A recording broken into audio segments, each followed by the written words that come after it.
looking for the mystery beneath the northern star,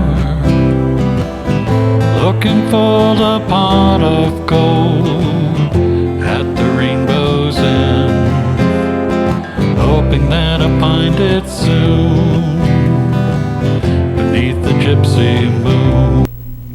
Hi, this is Jan Lewis. Welcome to be my guest. Today we have investigators, authors, and it's Thomas DAgostino who is with me today. Thomas, hello. Came in from Putnam, Connecticut, and I know very well about Putnam. I used to go, we'd go up to Route 16 area in Webster, right? Yeah. I'd cut through Sutton.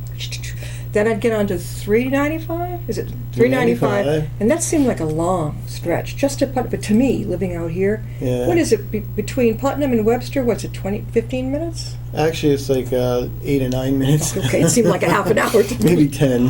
Oh, I'm not good at highways, but is that how you came up that way? Actually, we came through Worcester, yeah. Yeah, we came from Worcester. Well, first of all, we have so many books here to show you. You are an investigator. A lot of it is hauntings in the area, right? How'd you get into this? Well, ever since I was a child, I was into ghosts and, scary movies and all kinds of things like that. In fact, when I was in like the 2nd, 3rd, 4th grade, I'd be the one picked to tell ghost stories in front of the class. Yeah. And I actually got seriously into investigating around 34 years ago when I lived in a house only for 6 days that was so haunted that I couldn't stay there. What happened?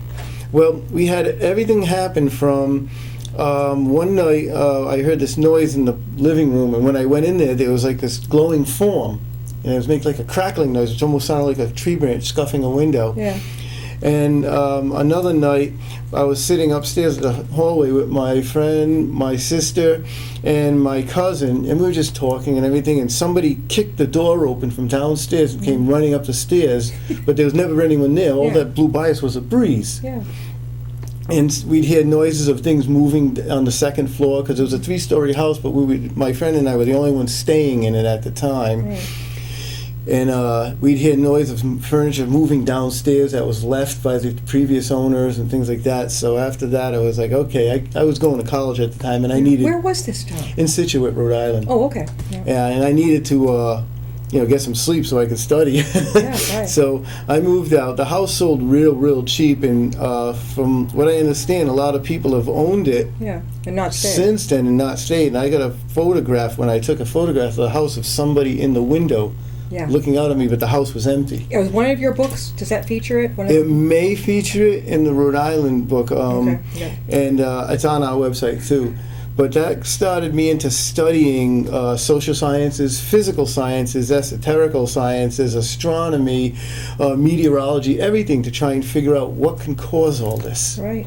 And so from there, so you were in college. What were you majoring at that time? Political science. Oh my God! And okay, music. That's so far from it. Okay, so you got out of there, and then after college, what did you decide to do? Did you follow up on this at all?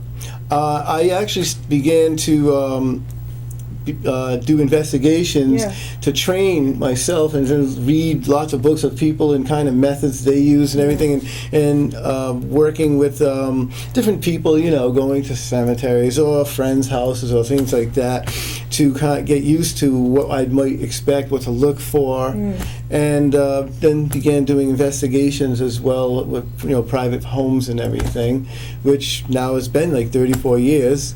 And we've never charged a penny for it.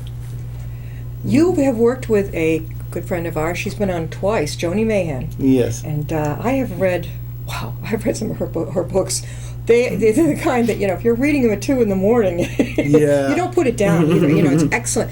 I want to go over some of the books now. We came in with a pile of these. These are great. Okay, Haunted Massachusetts. What's that one like? That is a place, it's like all places you can visit in the state of Massachusetts that are haunted, but you can actually visit them. Mm-hmm. Of course, some may not be there anymore, and things change, progress. Yeah. But those are geared towards places you can visit, and they have the directions as well. So. The directions too? Yeah, we put the directions. How do you do this for free? What do you do for work? I panhandle. Okay, that's cool. I teach, and I also write. I write for certain newspapers and monthly columns and weekly columns and things, and I teach music. Are you in the Blackstone Valley Express? Yes, the Yankee Yes, Express. that's where I've yes. seen. That's the one name of the columns I write. D'Agostino is something that sticks in my mind. Yeah. Now, he's also got, I'm going to hold one of Plus the these. books don't hurt. Yeah, Haunted New Hampshire. We've got Haunted New Hampshire. We're going to have a lot of these to show. I went to college up there. Ah. And here is Abandoned Villages and Ghost Towns of New England. I think I've seen this downstairs. Oh, You got to okay. check with our library because I Yeah. No. Plus, let me see. You've I got will have Pirate Ghosts and Phantom Ships, Haunted Vermont, Connecticut Ghost Stories and Legends, a history of vampires in In New New England. England, yeah. New England's the vampire capital of the world, believe it or not. Legends, Lore, and Secrets of New England. Haunted Rhode Island, a guide to New England, to haunted New England. And the last one is the Ramtail Factory, which Where? right here. This one here? That's the only book that's based on one particular spot. And that's Rhode Island's officially haunted site. It's Where is actually it's in Foster, Rhode Island. That's not far from here, is it? No, Foster is it's the second town down from the state line in Massachusetts, Connecticut, Rhode Island border. So it's about Peleg. Was that a man? or Peleg woman? Walker, yes. Was found dead inside Foster's Ramtail Factory. Yeah. From there, what happened? I won't read it. You go ahead.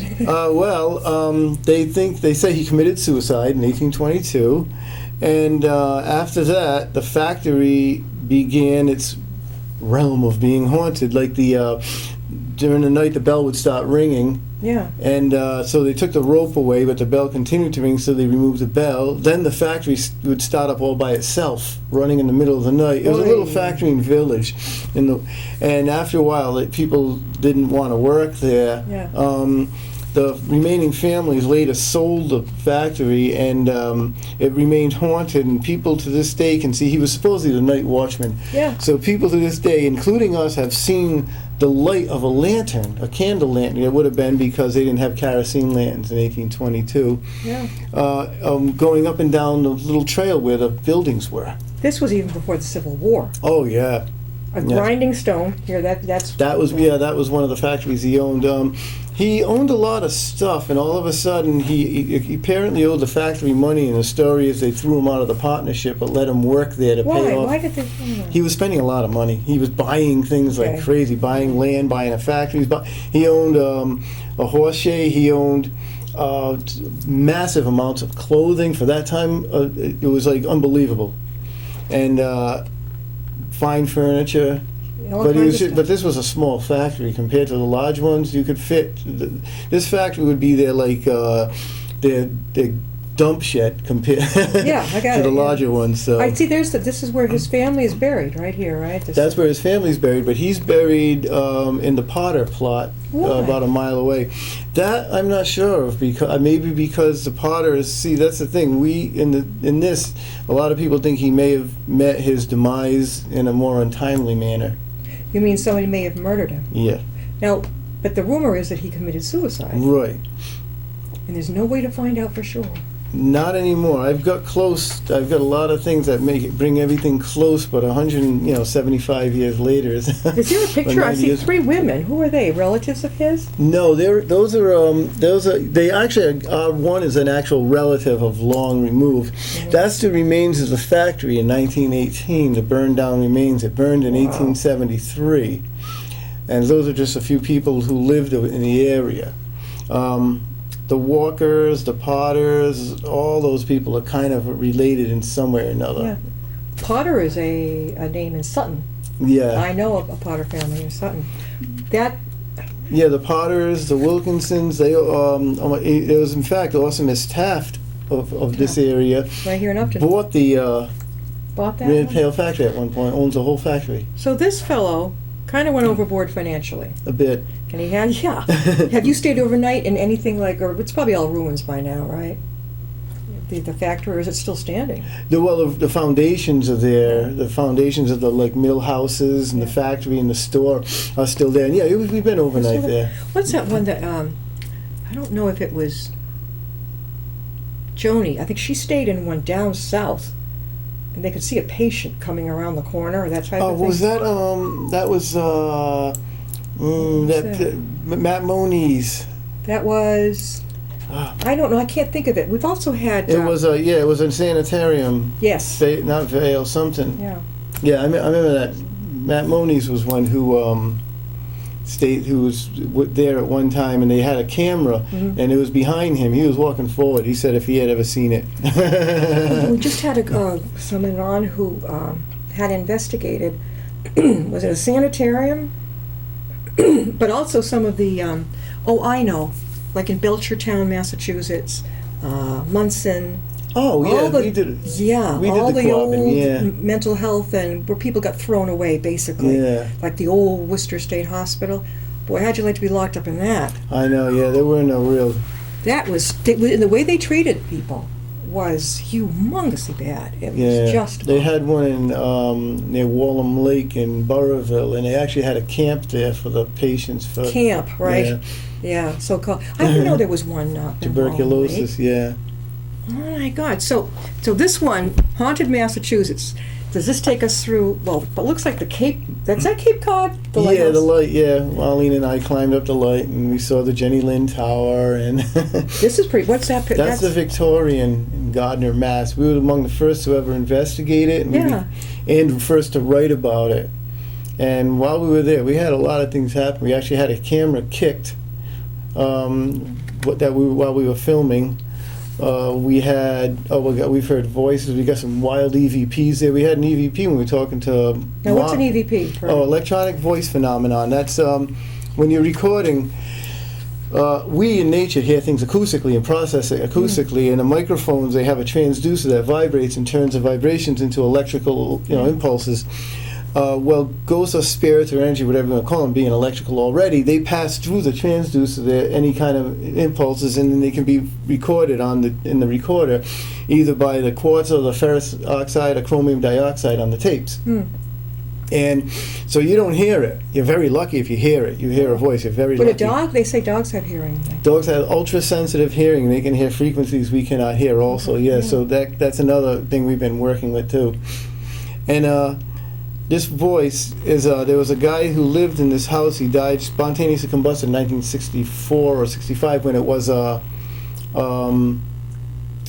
what do they call a boarding house? Yeah. And they had the numbers on the room. His name was Eno Sare. Right here in this house. Yeah. Oh. And he used to drink moonshine and smoke. And before he'd go, there was a common room, and he'd go Porteo, and he'd take a shot.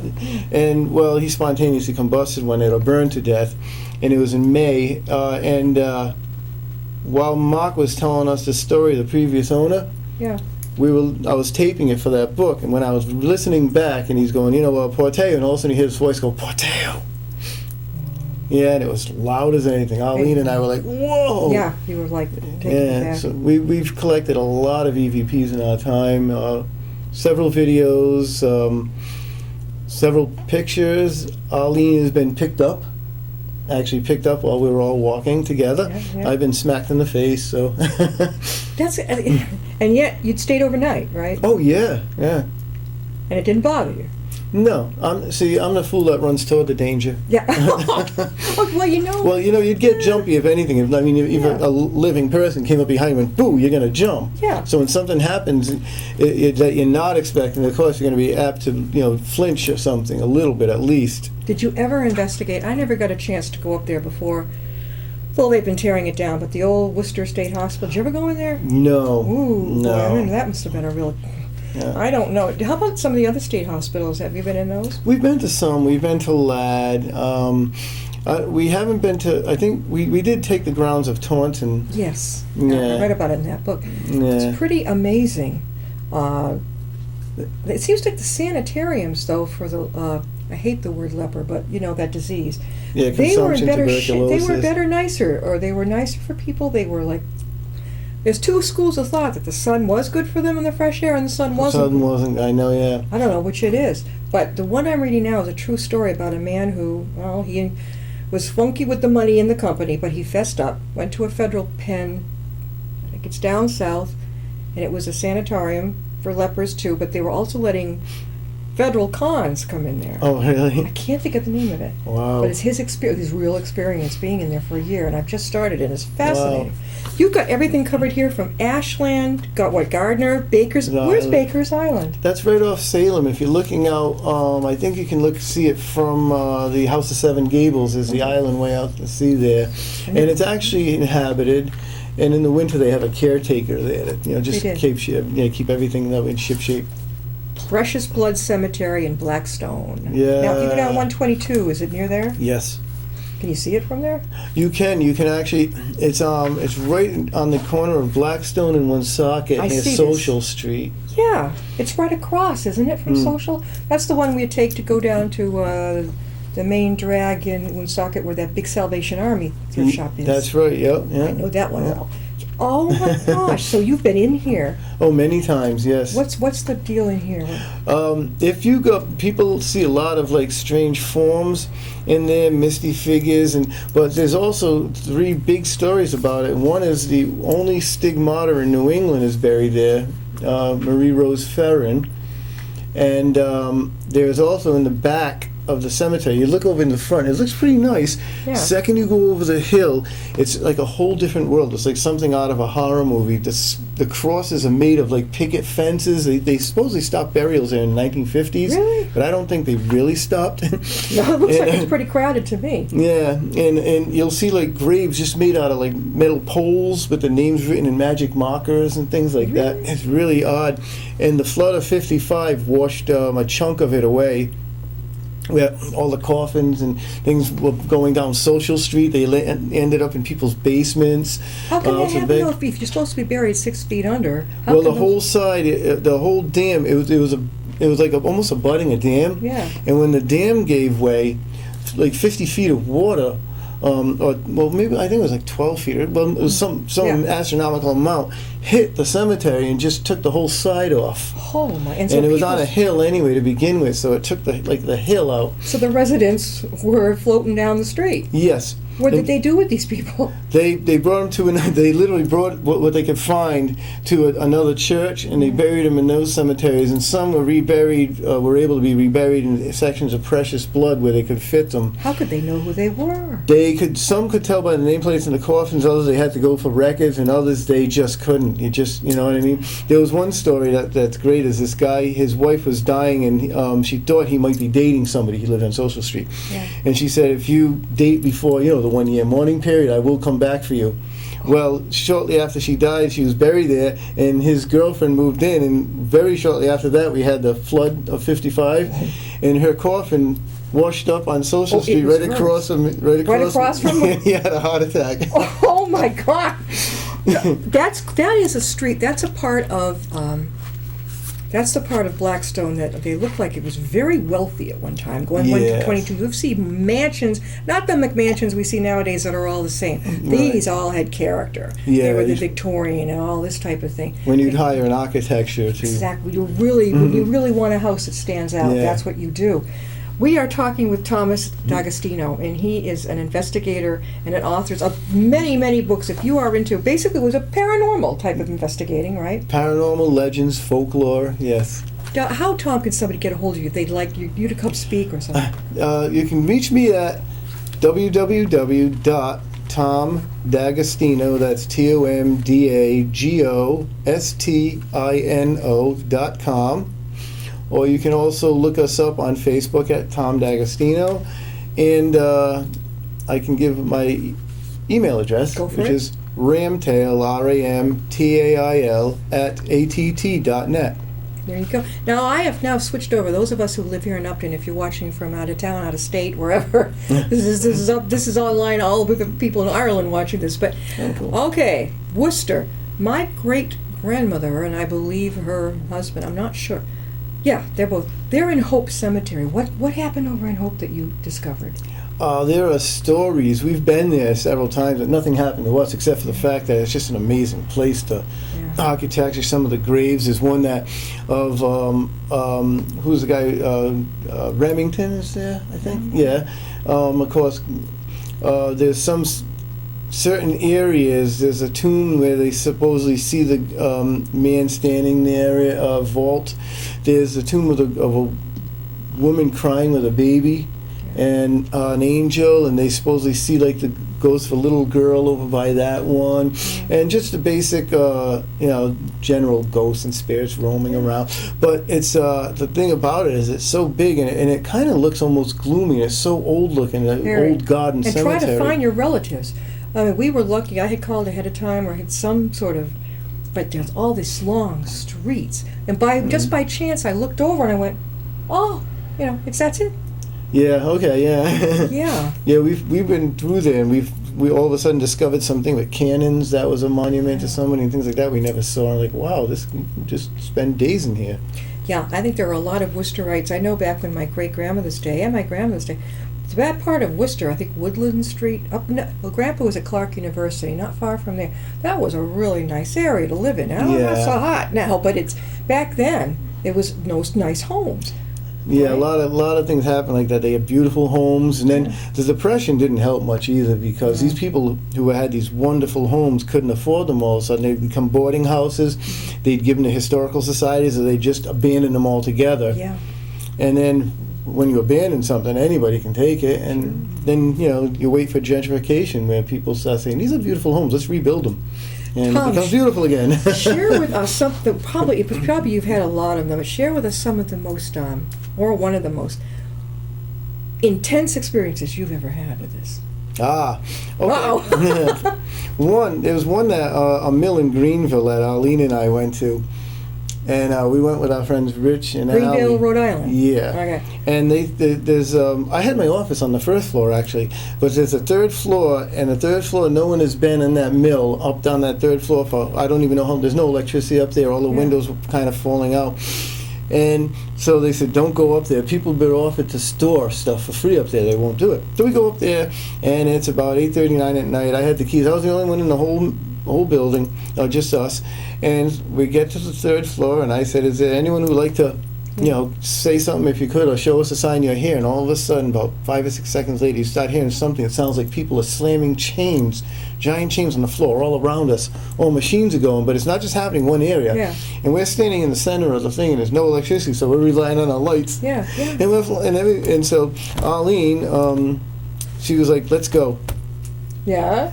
And I go, where? And then she goes, no, downstairs. So, meaning let's get out of here, right? Yeah. So we did leave anyway, because we had a whole mill to investigate. So we left the tape recorder up there. When we were going to retrieve the recorder later, Rich was going to retrieve it. Something out of the blue just threw something at him, a large, big board, but there's nobody in the place.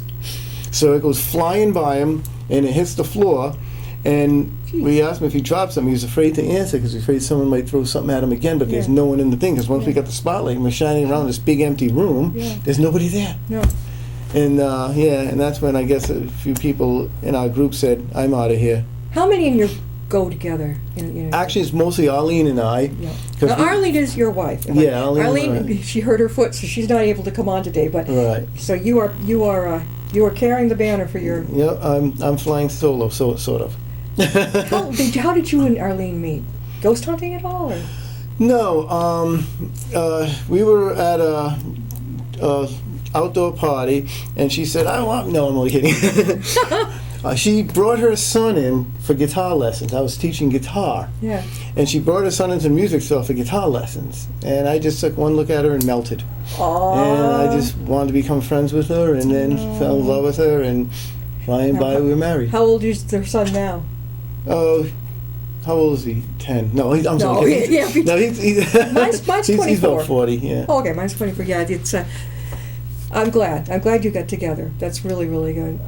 Yeah, we've known each other for years. Becker College is where my niece went for a while. What happened over there? Miller Hall?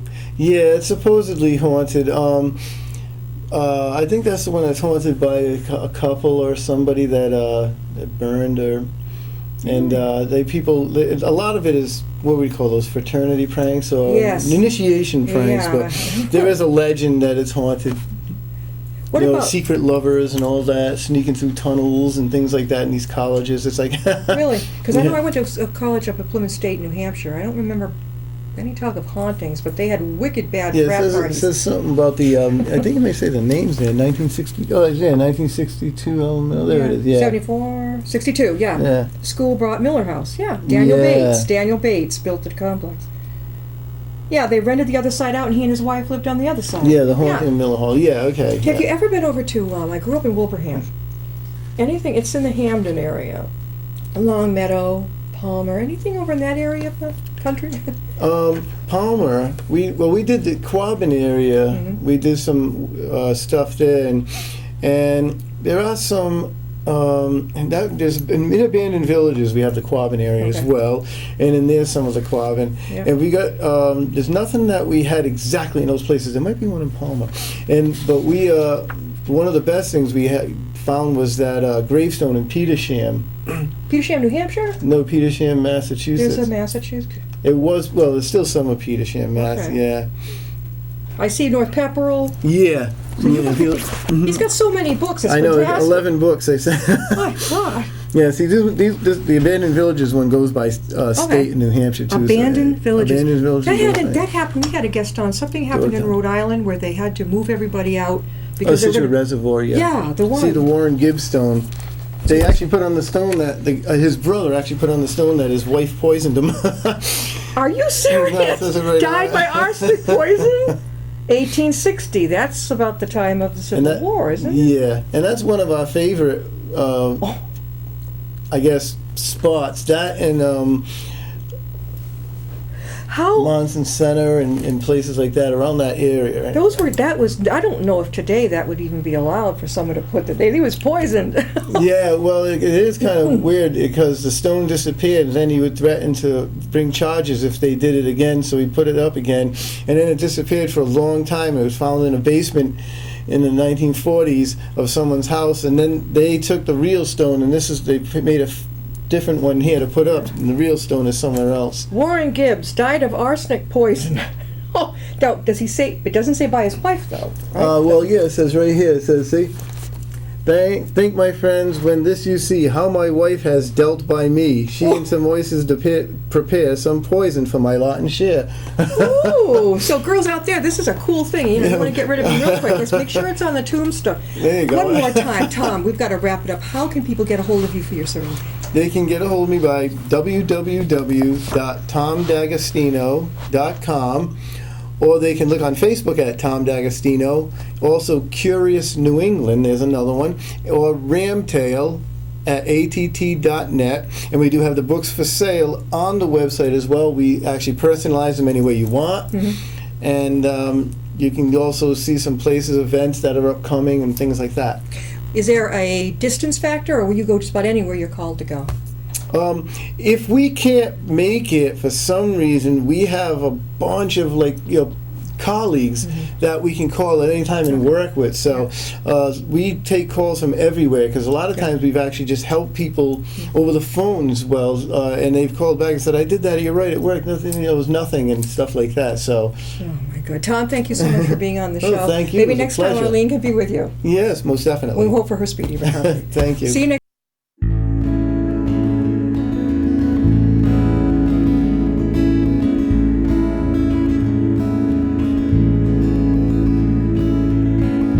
Riding on a shooting star, heading out toward a dream. Tomorrow's even closer than it seems.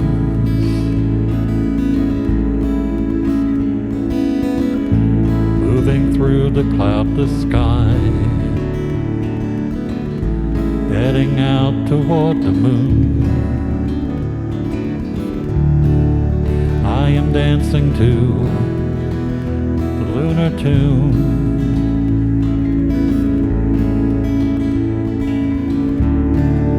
Life goes by so quickly, time just slips away. But tomorrow brings a brighter day.